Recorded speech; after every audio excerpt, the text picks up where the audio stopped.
Hey Raghunath, tell everyone about our Patreon community. Sure, Kaustubha. The Wisdom of the Sages Patreon community is an incredible online yoga resource. If you like the type of yoga wisdom and culture we share on the show, then our Patreon community is a great next step. This is a listener-supported podcast, and any level of sponsorship will unlock a wide range of live and archived classes, talks, and even workshops. Raghunath teaches, I teach, and we have a host of other excellent teachers on topics ranging from yoga philosophy, asana classes, storytelling, Ayurveda, kirtan, cooking, meditation, and a lot more. We even have an incredible online Bhakti 12-step recovery group. So if you want to check it out, go to patreon.com/wisdom of the sages. All right, let's get it on. Om Namo Bhagavate Vasudevaya. Om Namo Bhagavate Vasudevaya. Om Namo Bhagavate Vasudevaya.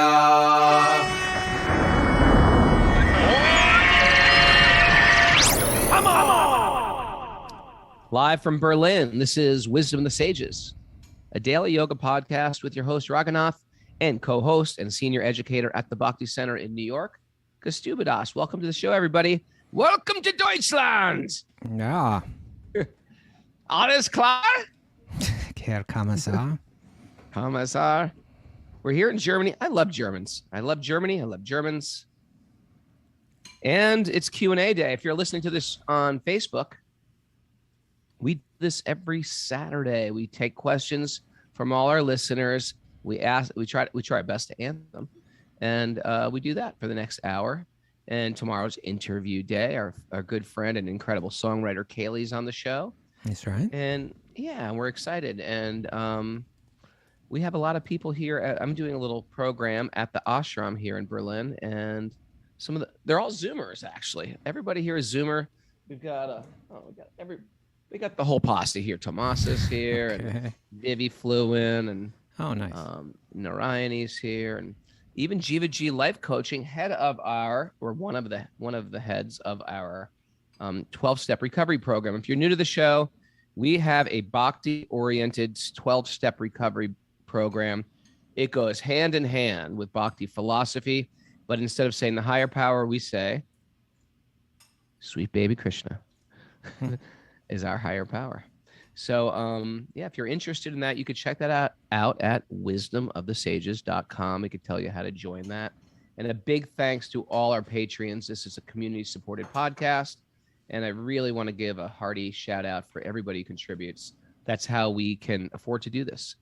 If you're interested in not doing it, you can patreon.com/wisdomofthesages. And thanks for all the people. I've been checking Patreon lately, and people don't have so much money, so some people just give $1, and then they're part of the whole Patreon community. And then what happens is then they raise it to $3. It's so sweet. It's actually sweet.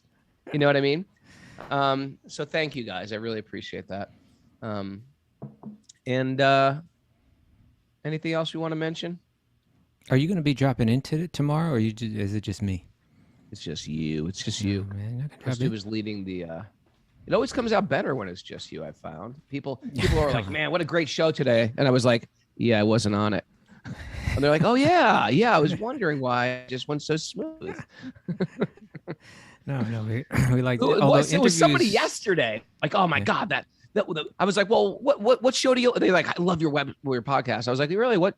Anyone jump out? Yeah, that one with the guy, what's his name that did the Simon Haas. He's like, that was the best. I mean, you guys were so fluid. I was like, I wasn't on that one. They're like, oh, well, I'm sure there's one that you're on that I like also. Whatever. No, we all love you. It's okay. No doubt about it. Okay, we ready to get into the questions? What people think of me is none of my business. Make that a hashtag takeaway for today, Mara. What people think of me is none of my business. We don't have takeaways on the Q&A days. We don't? Okay. No. You can still take it away, but okay, you can take that one away if you like it. Okay, what do we got? What's our first Q of the day? So this is a question coming from Joey Eslick, who's a daily Zoomer from the UK.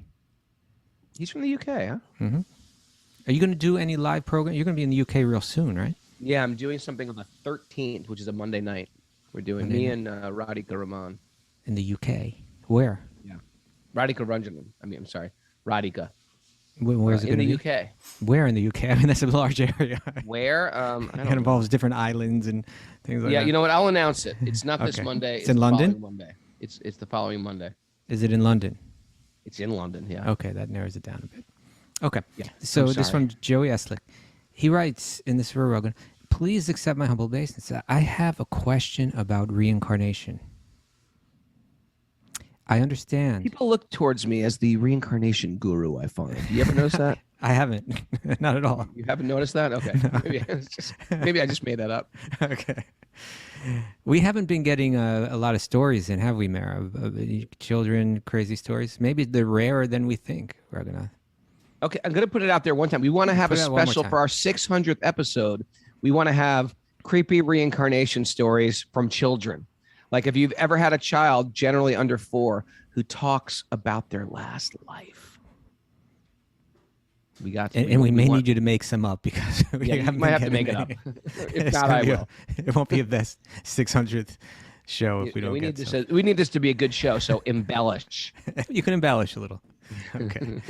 All right. So he writes, again from Joey Eslick, I have a question about reincarnation. I understand that as a spirit soul, we are part and parcel of Krishna. And our spirit soul is eternal via Krishna's eternality, because God is eternal and we're made of the same energy of God, therefore we are eternal. To sum it up. I also understand that Krishna operates outside of material nature, like the laws that govern this world, he's beyond them, right? So in a sense, ultimately, our spirit soul must at times be unaffected by material nature also, right? There's no logic here.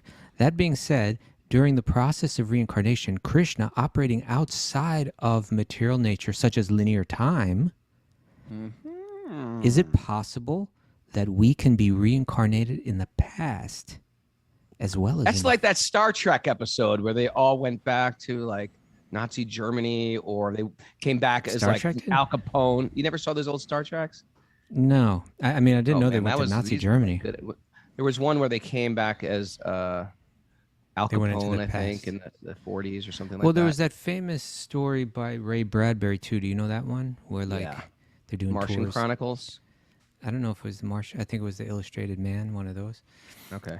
But where they go back in time and they're offering, like, tours in the past.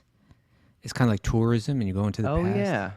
And then, but they had these rules, like they're taking you through this path, and they say, whatever you do, don't step off the path, because even one, you don't understand how if you change even one thing slightly can affect everything in the future. That's slightly like Back to the Future. Okay. I haven't seen that. Right.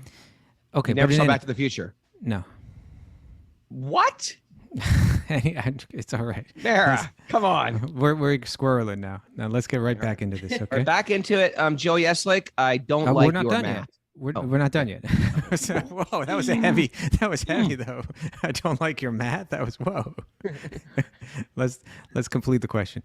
That being said, during the process of reincarnation, Krishna operating outside of material nature, such as linear time, is it possible that we can be reincarnated in the past as well as in the future, since these limits do not apply to Krishna's powers?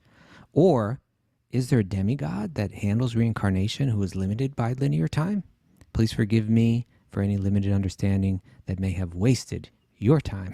Pretty clever there, Joe. Well, these are questions. This is how we like figure stuff out. Can we be reincarnated in the past, Raghunath? My answer would be no. Now, I don't know everything, believe it or not. But my answer would be no. But you're the reincarnation guru. I know. Well, the idea is that the jiva is always stuck under the gunas. It's working under the gunas. So the gunas are affected by the time factor. And therefore, unless you're free from time. Now, if you're a liberated soul, like Narada, then I could say, well, maybe the time doesn't affect him and he could go past, present, and future. For liberated souls who can reappear, the bodhisattvas, and Buddhist tradition calls them, perhaps they could, because they're not affected by time. But we're even if we're very, very advanced in spiritual life, unless we're actually fully liberated from the gunas, then we're still subject to time. That's my answer. I'm going to stick with it. A good question. You know, I was thinking, we read about all kind of far out stuff, even stuff that shows up like within within Bhagavatam or, you know, Puranas or Mahabharata and all that. You know, we read about far out stuff that you do find in science fiction, like relative time. Right? Like you go to one planet and time is different there, and you come back and everybody's gone. Even though, you know, because time on one planet is different. But I never heard of anyone going into the past.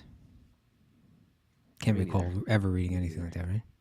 So, yeah. I can't believe, I'm still like a little shocked you don't know. You know everything about music and movies, and you don't know, I don't know everything about movies. I've never seen Star Trek. Or I've never seen Star Wars. Really? Yeah, not even one of them. Not even the first one or anything like that. I don't know everything about movies.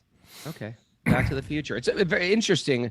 In retrospect, it's completely bizarre. The kid goes back. His best friend is an old scientist. That's weird in itself.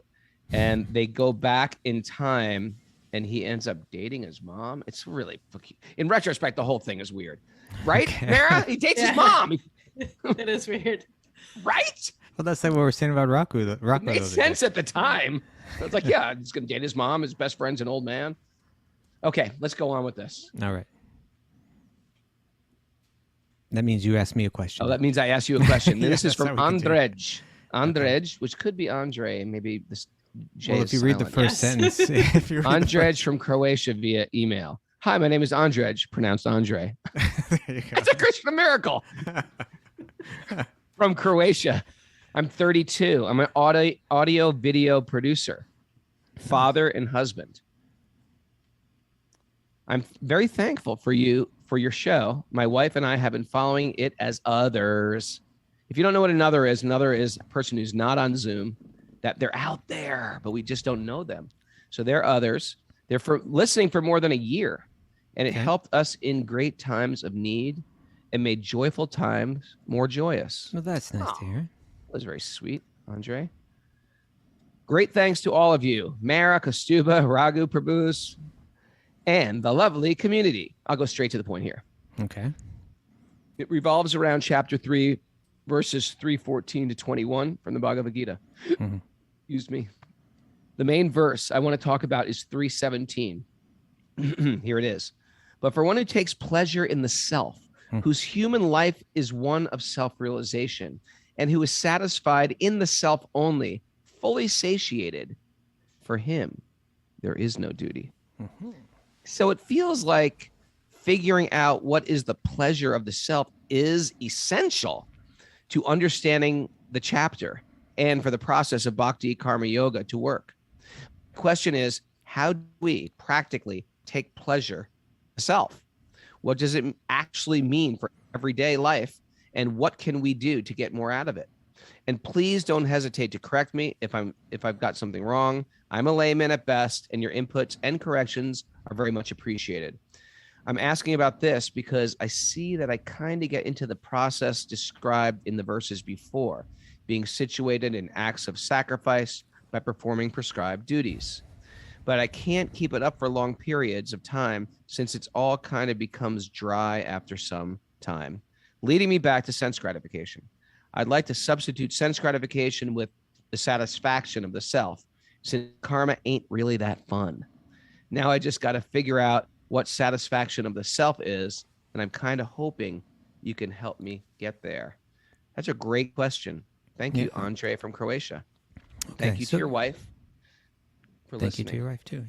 So we're talking third chapter of the Bhagavad Gita, which is entitled Karma Yoga.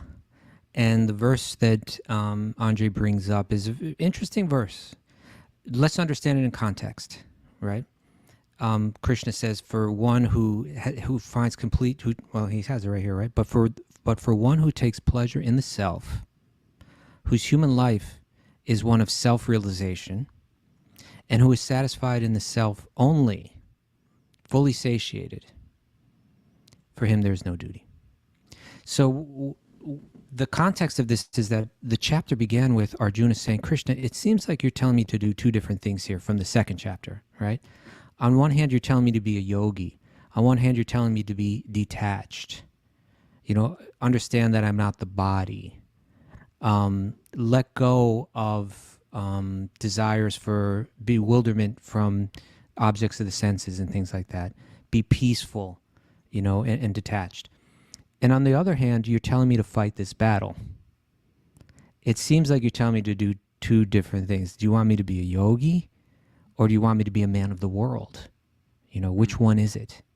And so he opens up the third chapter asking that question.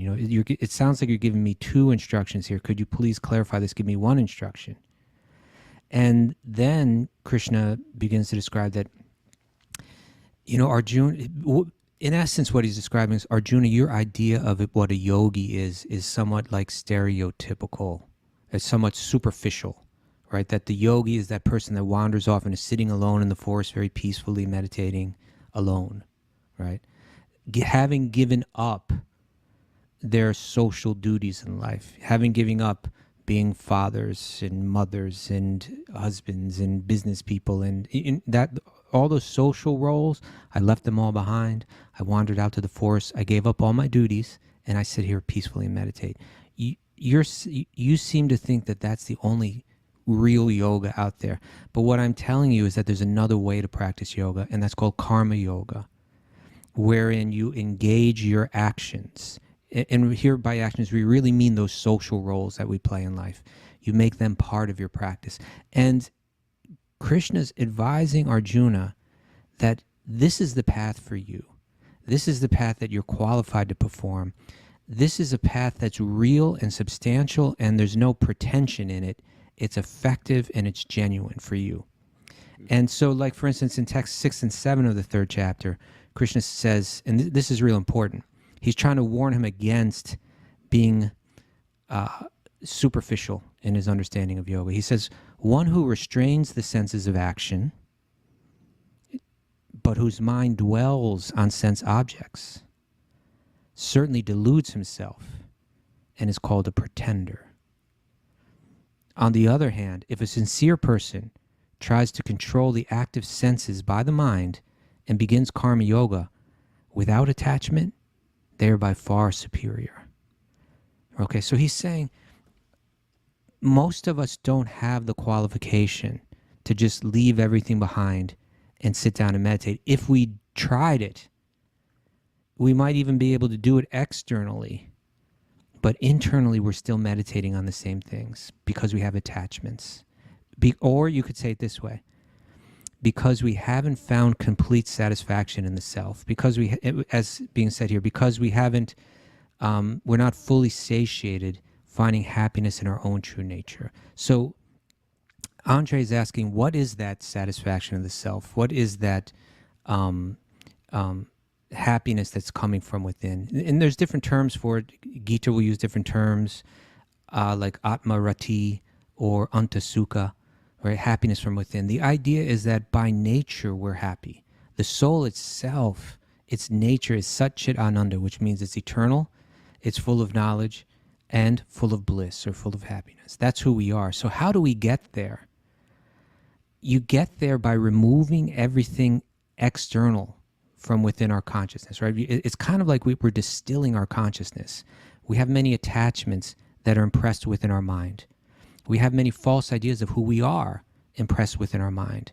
We have many false ideas of what will make us happy, what we need to be happy, impressed within our mind, right? Like, if you just stop the average person on the street and you could go right into their mind, you just like let's say you could just look at it like it was a computer screen. God forbid. Right? Imagine if people could just see through your mind. It would be interesting. Well, in one sense, careful what you think. Careful what you think. Some careful people can. Some people can. No, I know. Right? Yeah. We know people like this. We go to India, we meet these mystics. It's just like walking around. Careful what you think. Careful what you think. You can read my mind. Once people know that they can do that, everybody's just like, careful what you think. Careful what you think. So, but imagine if you could go right into everyone's mind. Like one person, sitting on the side was thinking like, I need to be more beautiful. I need, the right makeup, and I need the right clothes, and then I'll be more beautiful, and then I'll be happier, and I need to get there. Yeah. And someone else is thinking, I need more money, then I'll be happier, and someone else is thinking, I need more respect. I'm not getting the respect that I'm due. I need more of that. And someone's, Yeah, everybody's got some programming in the mind, and those misconceptions are tied to the original misconception: I am this body, right? I am this temporary form. So all of that programming has to be distilled from our consciousness, and then we're able to experience what's underneath, which is that natural happiness that's being spoken about here. Now, how do we distill the consciousness? What Krishna is recommending here is that you take up your duties in life and you tie them into a path of yoga. So for Arjuna, in his case, it was because he was like this powerful warrior. He had the mind of a warrior. He had the body of a warrior. He had the mood of a warrior, right? Even from when he was very young. And so he was advised that use your nature, your external nature, not your true underneath lying nature, but the nature of your body and mind, and engage it, right? Engage it in serving others by protecting them as a warrior. And if you do that, and you do it with the right, if you do it with the right knowledge and the right sense of dedication, it begins to distill your consciousness. Because one person may be a warrior for the purpose of fame, for the purpose of money, for the purpose of egoistic purposes, selfish purposes. And another person may be a warrior with a whole different idea, that I'm not even this body. I'm not even truly a warrior, although I'm still have these attachments, but I'm the servant. That's what I am. And so I do my duties to please God and to serve others. And when you think that way, when you wake up in the morning and you think that way, and you think that way all day as you're doing your service, what begins to happen is you're reprogramming that mind in a way that's harmonious with the nature of yourself, that I'm not the center of the universe and everything doesn't revolve around me. I serve the center, right? I'm a servant. And in this way, you begin to distill that consciousness, distill the ego, distill the false impressions of what will make me happy, and then you uncover that nature that's underneath. So in the verse that Andre's saying, he says, Krishna says, but for one who takes pleasure in the self, whose human life is one of self-realization, who is satisfied in the self only, not these people thinking I need more money, I need to be more beautiful, I need more respect, I need this, that. But when you're there, well, then there's no duty for you to do, because the duties were to get you there, right? The sacrifice of following these dharmas in life is to get you to this point. And if you're already there, then you don't need to. But what's happening is that in this chapter, Krishna is saying, Arjuna, you're really not there. And even just after this verse, he'll say, you know what? Even if you are there, just to set the right example for other people, you should still do your duty. So Andre's saying, how do we get there? Really, you get there by dedicating all your time, your body, your mind, your words, your activities, your duties that are suited well for you, and you offer them. You make them an offering with devotion for the purpose. And this is where karma yoga transforms into bhakti yoga. If you do all of that for the purpose of being free from entanglement and finding peace, then you're a karma yogi. But you can take it still to the next level. You do it to please God. You do it for the purpose of developing love of God. And then all the duties that you're doing in life become part of your practice of bhakti yoga. Now, Andre mentioned here, he said, I'm a layman at best, and your inputs, et cetera, et cetera. I'm asking about this because I see that I kind of get into the processes described in the verses before, being situated in acts of sacrifice by performing prescribed duties, but can't keep it up for long periods of time because I can't keep it up for long periods of time since it all kind of becomes dry after some time. Now, this is real important. Bhakti yoga shouldn't become dry, right? Like Bhakti yoga is full of juice. It's full of flavor. And so, whether you're in kirtan, whether you're discussing, wisdom, shastra, whether you're attending temple festivals, you need the right association that's going to make bhakti yoga, that you're not going to taste it as dry, but it's going to taste very flavorful for you. I think this is where the key is. You need to perform duties. You need to see them. And, there's two things, right? There's being dutiful in life, being a good father, being a good mother, being a good business person, being, a good husband or wife, doing it to please God. And then there's this whole other end of sadhana and direct bhakti yoga practices, hearing, chanting, remembering, just dancing in kirtan, like these direct bhakti activities. Those are very powerful and potent. And actually, they're the most potent way to clear out all of that false programming too. So you're doing a combination of both. So do your duties, be responsible, do it for the pleasure of God and the service of others. And at the same time, find that sangha, find that association that's going to make the practices of bhakti, the direct practices, not dry, but full of life. Come to Kali Columbia, right? Come with us to India, Yes. right? It always goes to a sale with us, doesn't it? Okay, come sign up here. Try Baba Wellness at babawellness.com. And MyMomsNuts.com.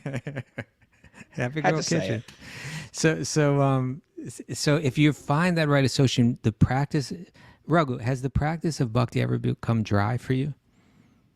Not truthfully, only when I you want the truth? Truth, yeah. Okay, the truth is the practices can become dry if I just am not adding what I'm. See, part of our bhakti practices, you have to add enthusiasm. Okay. And in the material world, you have to add enthusiasm. You want to go see a concert, you got to get enthusiastic to go. You want to go to a football game, you got to get enthusiastic to go. So you got to replace, you got to impose enthusiasm though with something that actually will fulfill us. Like, we're cheering for the guys winning the team. It's like, I didn't win anything. They won the Super Bowl. My team won the Super Bowl. Who cares? I didn't win anything. But bhakti, I actually am the winner. And part of it is you won at the you bhakti have to game? become. I wasn't. I become the number one Bhakti-yogi. Bhakti-yogi. Maybe if I'm just feeling unenthusiastic, my mind is not there, my focus is not there, but my own enthusiasm enthusiastically lifts me up. And how do you become enthusiastic? You just be enthusiastic, or you hang out with people that are enthusiastic. And interestingly enough, enthusiasm is strangely contagious. If I just decide, there's a kirtan going on, I'm going to clap. I'm going to clap in that kirtan. I'm saying clapping because Rachel didn't clap in the kirtan. And I sort of chastised her. I was like, I said, you got to clap in that kirtan. Well, if it's contagious, why because didn't you never just... know, because there could be some person who's going through some hell. And they're sitting there in the kirtan because they had to go. And then they see you just smiling and clapping. And what happens is they're in their mind. The other person's in their mind. And by just you clapping, it does something to their mind. Like sometimes in a kirtan, everybody will be dancing, but Mara will be just sitting down. And I'll be like, come on. I give her a little poke. I give her a little, come on, Mara. Come on. And then finally she breaks loose. She starts spinning around. Damodar Priya grabs her by the arms and then it's over. And then Mara's like out of her mind. And we need to get has to incorporate a little bit of her boxing footwork into the dance. She be has good boxing footwork too, Mara. We never knew this hidden talent of Mara. She has a good left cross. Anyway, but the point is, we sometimes even go to kirtan or go to class or go to Zoom and listen to the Bhagavatam or listen to this. And we're still in our mind about something. Right. And that's why dancing is quite magical, because you have to lose it. You have to get out of your mind and out of your body. And it's very, very powerful. So I have, sadly, been unenthusiastic about bhakti, but I really wasn't doing the bhakti right. And enthusiasm is a key factor for success in both material and spiritual life. So yeah, I've had times, but when I'm actually doing it right, and I can say it happened like this morning, after our morning sangha, it was just like, we all just said, like, we feel so clean and light and it's not even breakfast time yet. And we're floating. And that's the way life should be all the time. Right. And it's not because we had great chairs to sit in or someone was giving me a back massage. We're all sitting on the floor, you know what I mean? In a circle. And we were experiencing something quite wonderful and hopeful and sweet. And I feel connected with everybody. It was just a nice way to start our day. Yeah. Well, I think you got to something there because Andre was asking, what is this pleasure of the self? Well, the pleasure of the self, the nature of the self is devotion. And so the pleasures that you find through devotion are the pleasures of the self, right? That's what's underneath it all. So like you said, you didn't have fancy chairs. You didn't. The pleasures that you take just from hearing, chanting about God, just from associating with devotees of God, see that as the pleasure of the self, and work on increasing that by approaching it with enthusiasm. Thank you, Raghu. Enthusiasm is powerful. It shouldn't become dry. We say enthusiasm is everything. Sometimes I end up like somewhere where devotees are doing, like bhakti yogis are doing devotional practices, but you can feel like just for some reason it's become really dry here. That can happen in ashrams and stuff like that too. Usually it takes someone that's got their own enthusiasm that's, like you're saying, is contagious, right? And sometimes people get in a rut and they're just not, and so you go to this local center where people are practicing bhakti yoga and they're like, there's no life here, Right. And so you got to find that life, you got to find who's got that life. And maybe you got to travel to get it sometimes, or, but you got to find it. You got to find that life. And you have to surround yourself with like-minded bhakti yogis who, when you get around them, they lift you up. And if you find people like that, got to keep them close. Keep them close in your life. So you might have to travel to them. That's okay too. You might have to just listen online to them. You might have to join a sage group. But you got to be around the people that perk you up, not bring you down. There's always going to be people that bring you down. But what the good thing here is when you really get enthusiastic, it's your own spiritual flower garden that's growing and sprouting. It's quite wonderful because it's happening to you. It's not, we're not just like cheering for the team or rooting for the band or it's got nothing to do with the enthusiasm for my ego. Oh, she loves me. He loves me. He loves me. I feel great. That's not real. That is just based on the ego. And if someone says, well, you stink, then you'll feel down. This actually, in happiness or distress, some of the best kirtans I've been to, or the best satsangs I've been to, when I came in there in total distress, and it just melts the distress. It zooms you right out of the moment and sees the whole picture of your eternal existence. It's interesting just hearing you speak about this. I'm just thinking there's something that's a little bit, I don't know if it's paradoxical, but the idea is that we're trying to cultivate the true nature of the self, the happiness of the self, right? That's underneath it all. That's not dependent on anything external. But to fan that flame of our own happiness, which is within ourselves, it requires someone that's got it themselves, right? It's like it's in the association of people that are feeling that it begins to arise in us as well. So in that sense, it's involving something external, although it's truly something internal that's happening, right? You said about 5 band names in that statement. Did I? What did I say? All I can remember is Fan the Flame. We're Fan the Flame from Detroit. Oh, okay. Yeah. So every time I was like, don't say it, Raghunath. Don't interrupt them. I always interrupt because don't interrupt. Is that a real band, or you're just saying it could be a band? No, I'm just saying it sounded like it could be a great band name. Okay. Fan the Flame. In any case, but think of it that way too, right? I got this little spark of devotion within me. A little spark from Louisville. We're a little spark from Little Rock, and so in that little spark, it needs to be fanned, and the people that have the power to do that are just like you take a match, right? It's like got all the potential to light up in it, but it needs another match going, then it lights up, So it is the nature of the self. It is the happiness, the internal happiness of the self, the satisfaction in the self that we're looking to develop. But you'll develop your own in the association of those who it's already burning bright in. So find that association. Join a sage group. Spend time. If it's in your local center, great. If it's outside your local center, but people that are local to you, great. If you got to find it online, great. If you got to travel sometimes, great. How about this Make one? It your mission. Make a center. Make a center. You see your home, that place you're sitting in right now? That's your new center. There's no center around you. You start inviting people over and you just read together and you sing together. There you go. Okay? All right. There's no more excuses. Let's all come together. You got all these people, we got all these names. Start inviting strangers over your house. What could go wrong? Okay, let's go on. Okay, this one's for you, Raghunath. It's coming from an anonymous Zoomer. They may be with us right now. I think, ooh, anonymous Zoomer. That means they're on Zoom, but they're not saying. They're not saying who they are. Okay, very interesting. Now I'm going to think it's everybody. Okay, here we go. Leslie Vente, probably.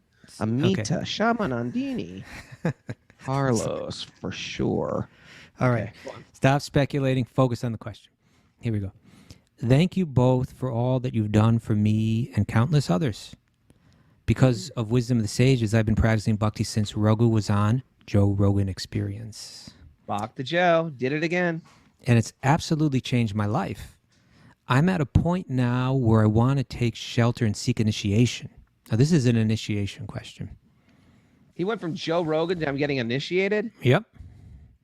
Joe Rogan. I got to hand it to this guy. If we could just get Joe Rogan to practice bhakti, and he's close. I really feel like he's on the precipice. Something. It's going to change the whole world. Could change the whole. You could see how Lord Chaitanya just could kick down one domino and it could change the entire thing.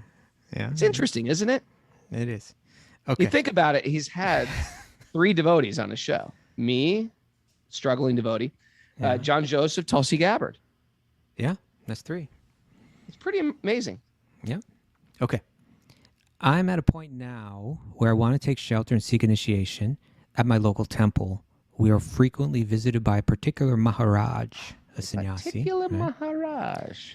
And he's initiated a large portion of the congregation. I met him for the first time earlier this year, and I've been blessed with his association multiple times since, including nice conversations more than once. I've since developed a great love and respect for him and have felt from the moment I met him that he was who I want to take shelter of. I spent a period of time trying to talk myself out of it so I could decide if it was for sentimental reasons or not, and have come to the conclusion that I deeply want his shelter. I need your shelter. But I wanted to ask if there's anything that you think I should consider before taking shelter. What advice could you give someone looking for shelter? So he keeps saying taking shelter, taking shelter. So what he means is to become a formally initiated disciple of a particular guru, right? He or she. Great question. And then he wraps it up. Inspired by the words and works of Maharaj, I'm starting a Bhakti-yoga club at my college, distributing Srila Prabhupada's books, helping devotees start a podcast for local outreach, and I'm engaged in many other forms of outreach and preaching. I owe this all to you too. Without Bhagavatam being shared daily, I might not have ever found Bhakti. And Bhakti has given me a clear reason to live, even though I had and still have multiple years in recovery. I found a Sangha that loves me very deeply. Wonderful. And I have a reason to wake up joyful in the morning, especially because it's hard to wake up at all for Mangalarti. From the bottom of my broken and fallen heart, thank you, Raghunath and Kaustubha and Mara, for giving me shelter Bhagavatam. Okay, what a nice question. So the questions were again, is there something that this person should consider? Is there any special advice you can give to someone who is considering approaching a particular Vaishnava guru in the line of Bhakti Yoga to practice, to become a formally initiated disciple? Sort of a Krishna miracle here happening. No? Yep, for sure. We talked about this in our morning class today.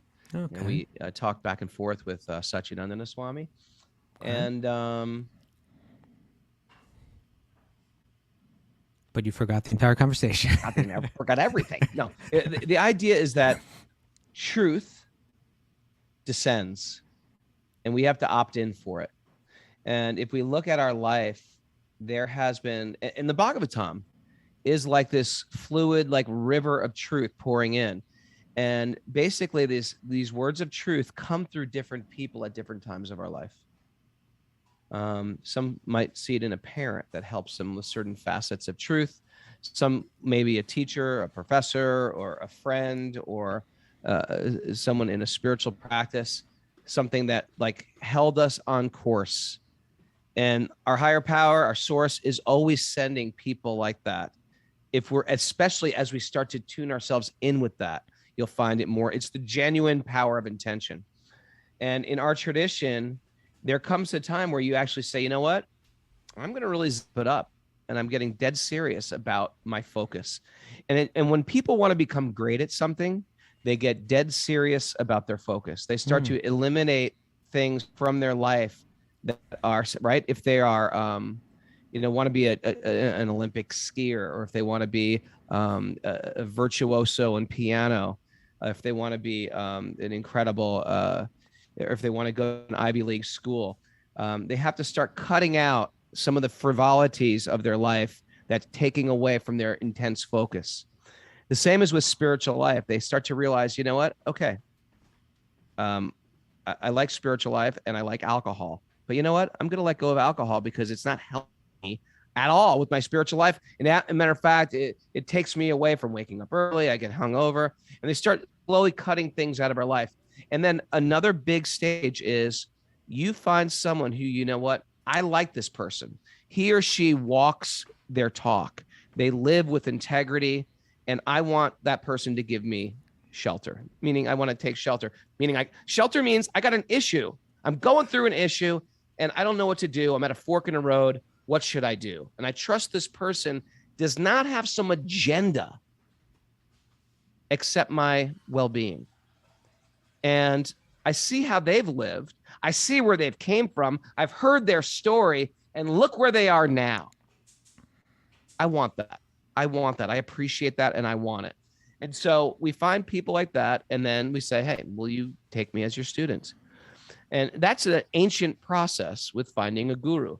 Now, sometimes we get hung up, or we feel like, well, what happens if 4 years later, I meet another person, or what if there's 3 people that I get inspired by? That's okay. Truth is coming down for you, and it may come in the form of many people. But there is something where you're making a formal commitment, and that's called the Harinam initiation or the Diksha initiation, the first and second initiation in our tradition. And that is like an official commitment to God. I'm in this. It's like a marriage. It's like a rebirth. That's why in this tradition, you get a new name, because our old life is over. I had an old life. I remember it well, that dented life, dented can. Now I'm moving my dented can. I'm trying to get the dents out, and I'm going forward with my spiritual life. And we get a new name, a name of God, plus the servant of Raghunath Das is my name. I'm the servant of Raghunath, or Ram. So that's a formal commitment. And then, of course, that's an initiation, where we get the idea of it's a beginning. It's not like I've achieved anything. I'm just really starting to get very serious, right? I've signed up for piano lessons, or I've signed up with this advanced piano teacher. I'm taking a summer strings course or whatever it is, and I'm getting serious about my PhD, my focus, my major. That's what we're doing with initiation.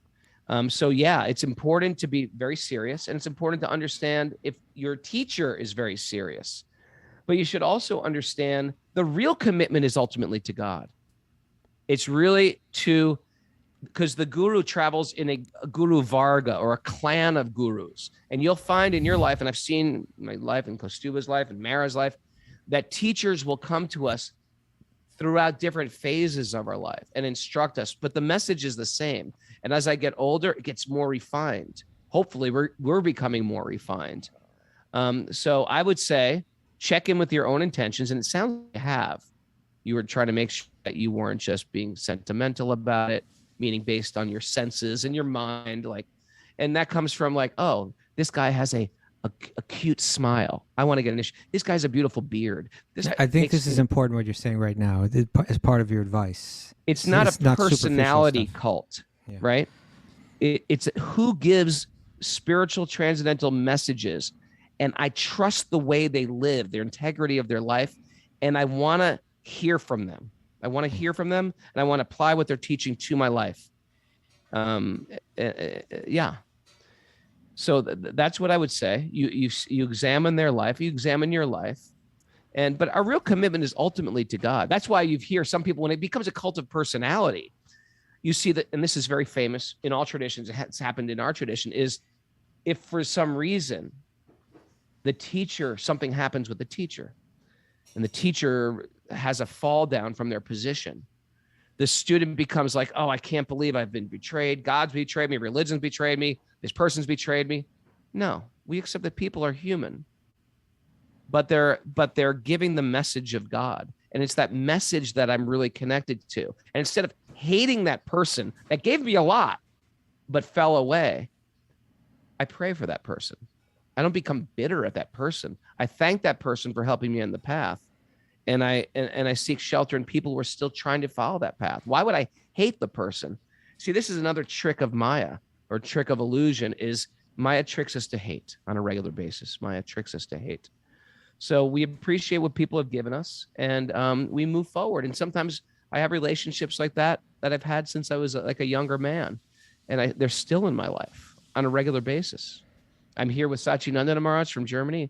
I've known him since I first went to India when I was 22 years old, and I still refer to him when I'm going through a tough time. And I feel like I have not millions, but I have a very small handful of teachers that I really feel connected with, that I really trust their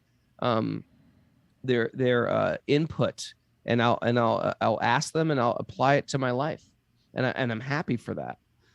I hope that helps. I tend to be a little verbose, but I hope that was okay. No, I think you did great with that, Raghunath. Good answer. Good answer. Good answer. Thank you, Kaustubha. Okay. Or what else we got here, Kaustubha? Ask me Let's one. see. Last one. Hold it. Went to the back of my screen here. Is everything good? This is a good time to make a plug for our friends at BavaWellness.com. BavaWellness.com. Okay. BavaWellness.com, coupon code. They make all these great tinctures, and we love them. We support them. And they make great tinctures for wellness and balance. And go to their website right now. And if you put WOTS 108, Wisdom of the Sages 108, for the coupon code, you get 20% off. Makes great Christmas gifts. I use their massage oil on a regular basis. And look at me. I'm incredibly balanced. Okay. This is from John Durham via email. John from Durham. Oh, John from Durham. Where's Durham? North Carolina? Yeah. Yeah. I Okay. mean, there's one place. There's probably a lot of Durhams. Yeah. My question has to do with the precept of not taking offense. And it has two parts, Kaustubha. Okay. I don't often take offense, but in the last couple of weeks, I have made an exception twice. Hey, John, so have I. And it hasn't helped me. The past 2 minutes. The first time was when my offer to host a refugee family was rejected by the organization that's relocating people from Afghanistan. It was a very sweet gesture, John, and he was refused. I felt this angry response of, how dare you refuse to let me do this noble thing? The second instance was professional. A client devalued my work and the work of my crew. I'm a remodeling contractor. Again, that incandescent zing of outraged ego. What is incandescent? Incandescent means, Mara, Mara, help us. glows in the dark. Is that what it That's means? what I was thinking. Incandescent. Am I It confusing that means with emitting light as a result of being heated. Yes, that's me. Or full of strong emotion and passionate. There we Oh, I go. think that's what he meant. He wasn't glowing in the dark. The refugee family couldn't come, and he lit up. Okay, incandescent zing of outraged ego. So the first part, it's beautiful that he actually said, "This is just my ego freaking out." Yeah. I like how he is very insightful. So the first part of my question is, why is it so important not to take offense? It doesn't feel good, but is that the only reason to avoid it? In this case, the refugee family, after a few days reflection, the fact that the organization can choose from among the offers of housing they've received is a good thing. My initial response was a little selfish, perhaps. So taking offense is probably a selfish, self-protective reaction. Is that the reason to avoid it? And then there's a little part two here is, what about taking offense on someone else's behalf? It's one thing to say it's not necessary to protect the ego, but what about protecting another person? I like this question. You know what? Yeah. I got offended once, Kaustubha. Have you been offended? Once. You took offense? I took offense once because I went to adopt a cat. And they were like, and this cat was like, a desperate cat, a They desperate. took one look at you and said, I don't know if we're well, ready you know what? to The cat trust had you. no legs. The cat had No? 2 out of 4 legs. Okay. And I went to get a kitten, and I said, you know what? No, I'm going to take this adult, beautiful cat missing 2 legs, and I'm going to take care of this thing like Put a a little baby. trainer on it. Yeah, just yeah. And they were like, do you plan on letting this cat be an outdoor cat or an indoor cat? I was like, you know what? My cats have the free reign. They can go indoor or outdoor. And they're like, I'm sorry, sir, you can't have the cat. I was like, what? Like, I'm sorry, we don't let cats outdoors. I was like, are you kidding me? I was so offended. And so I lied, and I ended up getting the cat. I was like, I meant just inside. I had a 2-legged cat Did I for say many outside? years. Did I say outside? But you know what? I protected that cat. Okay. I did lie to them. All right. But anyway, it's a whole thing. That was California. All right. They don't All let right. cats. Okay. This Little has bit of a become. squirrel. It's becoming. Your cat has become a squirrel at this point. Sorry. No problem. All right. So let's get to the first part of that question. What was it again? First part of my question is, why is it important not to take offense? It doesn't feel good, but is that the only reason to avoid it? So, I'd say there's several layers in relation to the depth of one's yoga that not taking offense becomes relevant, right? Like our practice as yogis is that we want to deeply absorb our mind in spiritual energy. We want to deeply absorb our mind in meditating on mantra. We want to deeply absorb our mind in the form of the deity in the temple. We want to deeply absorb our mind in hearing Krishna's leelas or pastimes. We want to deeply absorb our mind in the mantra, in all these different very potent forms of spiritual energy. We try to bring our mind to it, and the mind becomes distracted. And so what yoga means is being able to focus that mind. And Bhakti-yogis focus the mind on these different powerful forms of the energy of God. Now, in order to develop the power to do that, in order to develop the ability to do that, we have to let go of a lot of things. Because the mind gets caught up in other things, it has a hard time staying focused, staying absorbed, staying in that energy. And maybe the most significant type of distraction, or certainly one of the most significant types of distraction, is the desire to be honored, the desire to be respected, right? And so we get upset over things. They become very significant to us, even though from the zoomed out perspective, they're very insignificant. And it creates trouble for us to absorb that mind. Because when we go down and we sit down to chant the japa, we're thinking, how the hell could that person tell me that I can't take the cat? right? Where are they coming from? Yeah. Furious. Or why didn't they allow me to accept that refugee family? Who the hell are they to tell? Or what was the other one? The remodeling contractor. Those people, man, they could have spent twice as much money for some other contractor for the work that I did for them. And and maybe that's true. But the point is, when you sit down to do your japa and your meditation, if that's what you're thinking about, because you can't let go of it, and it's playing in a turbo scenario in your mind, you're not going to be able to. Therefore, Sri Chaitanya says, Trinada pi sunichena tador iva sahishnuna amanena manadena kirtaniya sadahari. That what is the qualification to have one's mind always absorbed? Kirtaniya sadahari. To have the mind always absorbed in kirtan, in the holy name, in the mantra. What's the qualification? To be more humble than a blade of grass, more tolerant than a tree, to offer all respect to others, and to not be demanding respect for oneself. I'm not offended, right? What just happened is insignificant. It's not important. I'm not going to allow from the zoomed out perspective, from the not even just the zoomed out perspective, but from the reality perspective, because I identify with my body, because I identify with my mind and my intelligence, when those things get insulted in some way, I feel rocked. I feel somehow less. And then I go through some tension. And that tension is very difficult to escape. The wise people don't feel it because they don't identify with the body. They don't even identify with the mind and intelligence. They're like, what you're insulting it doesn't make any difference to me. Now, let's take a look at, say, the refugee family question. On a practical level, it may have been like, for all we know, they might have been like, well, you know, John from Durham is an incredibly qualified candidate to take this family, but this other family is just slightly more qualified, so we're going with them. And then you get all offended, you know. It's like, so even just from a very practical point of view, it may make no sense. Or maybe it's not like that. Maybe it's just for some superficial, foolish reason they didn't accept you. Even if that is the case, right?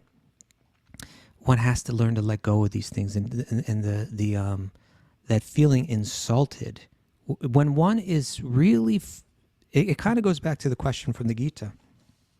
When one is satisfied in the self, when one is feeling a sense of fullness and completeness in their bhakti, in their connection to God, in their own spiritual life, then all of these external things will become very unimportant.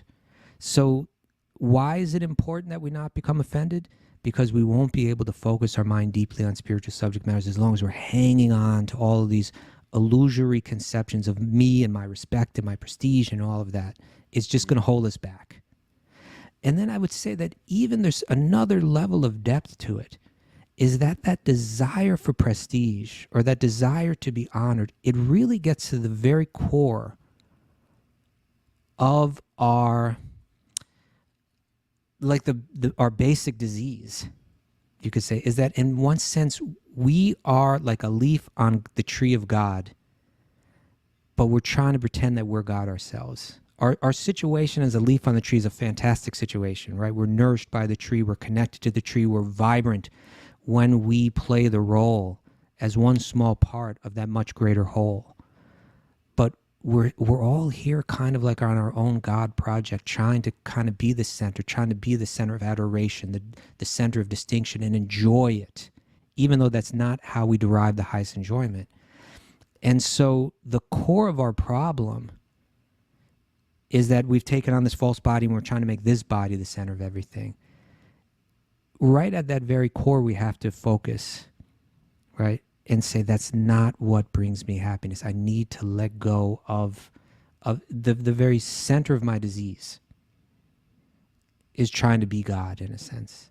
Let me let go of it. I don't need this person's worship. I don't need their adoration. I don't need their, I won't be offended even if they're treating me in a way that's not fair. And if we look at the lives of all the great saints, they endure behavior, and it might seem like, well, how could they endure that? But for them, it's not a big deal, right? And this is what I've seen with people that are really spiritually advanced, with people that have managed to absorb their minds and their lives deeply in spirit, is that these little things that other people would be very offended by, and people will be offended by that most ridiculous little things, right? You honked your horn car at me. I'm furious, and I'm getting out and I'm pulling out a road gun. rage is Road, unbelievable. yeah. I follow. Like that's a hashtag I follow on Instagram. Yeah, people. There's a lot of them. People are getting mad on a regular basis. And in all kind of circumstances, we get offended, and we feel like we have to protect our prestige, and I've become less if I'm not defending it at all times. It's a complete distraction from spiritual life. It's a complete illusion. And those people that are deep in spirit, these things mean nothing to them. Even if they're being unfairly accused and insulted, they're like, it doesn't hurt me because I'm Satchit Ananda. They feel that fullness in their spiritual life and they're able to easily let it go. So we're over time. I'll just get to the second part real quick. What about taking offense on someone else's behalf? Well, if I'm concerned about someone else being insulted or wronged in some way, that's different than myself trying to protect my own false ego. If I see an injustice or something wrong, or if I hear what to speak of, if I hear something of someone very sacred and holy being criticized, if I can do something about it, I'll do something about it. If I need to speak up, I'll speak up. If I need to avoid it, I'll avoid it. Right? Because that kind of stuff is poison to one's spiritual life. And so it's a different type of consideration. But I will leave it there for now, Raghunath. That's beautiful. That was a great answer. Well, thank you. You said God Project, another good name for a band. We're God Project from Durham. We're God Project from Beaver, Pennsylvania. All right, thanks everybody for joining us. We got Kaylee Woods tomorrow. Yeah. Hey, you want to get a great holiday gift for somebody? Me and Kaustubha have a friend named Sanjeev, and they do these incredible art. If you were listening to the show last week, these beautiful pieces of art. It's mind blowing. Yeah. Go to what's his website? SoSacredArt.com. We like to support these people. If you got a business too that we want to support our community, check out SoSacredArt.com and these incredible prints from one of my favorite artists, Dhriti Dasi, and she was on the show the other day. She has it doesn't look Indian, but it's all these Krishna art, but it's got this soft, almost like a European 3-dimensional. It's awesome. Just check it out. I can't even explain it because I'm a little dull today. SoSacredArt.com and check that out. And that's all. We just want to support them. Thanks everybody for doing what you do and keeping this show going. And tomorrow is interview day. Join us at 8 a.m. Eastern Time, New York. If you have questions for Questions and Answers Day, send them to Mara. She collects them all. Wisdom of the Sages 108@gmail.com. And by the way, our retreat in Colombia is almost sold out. Yeah, it really is. Time to sign up. It's time to sign. If you didn't, if you're thinking about it, now's the time to do it. You write to Bhakti Retreats 108 or go to my website, raghunath.yoga. Thanks, everybody. It's dancing time. Say hi to the live crew we have here. Woo! His little Karuna knows you're not a P-verse. Mara, come on. I got all these dancers, Mara. Get the camera. Get that dance cam on these guys. They're dancing. Are you doing the dance? Oh, there they go. Look at there this. You go. And Maharaj is here, too. Do you see Maharaj here? Where? You can't tell. He's very humble. That's him waving. They're all waving. Oh, yeah, I see.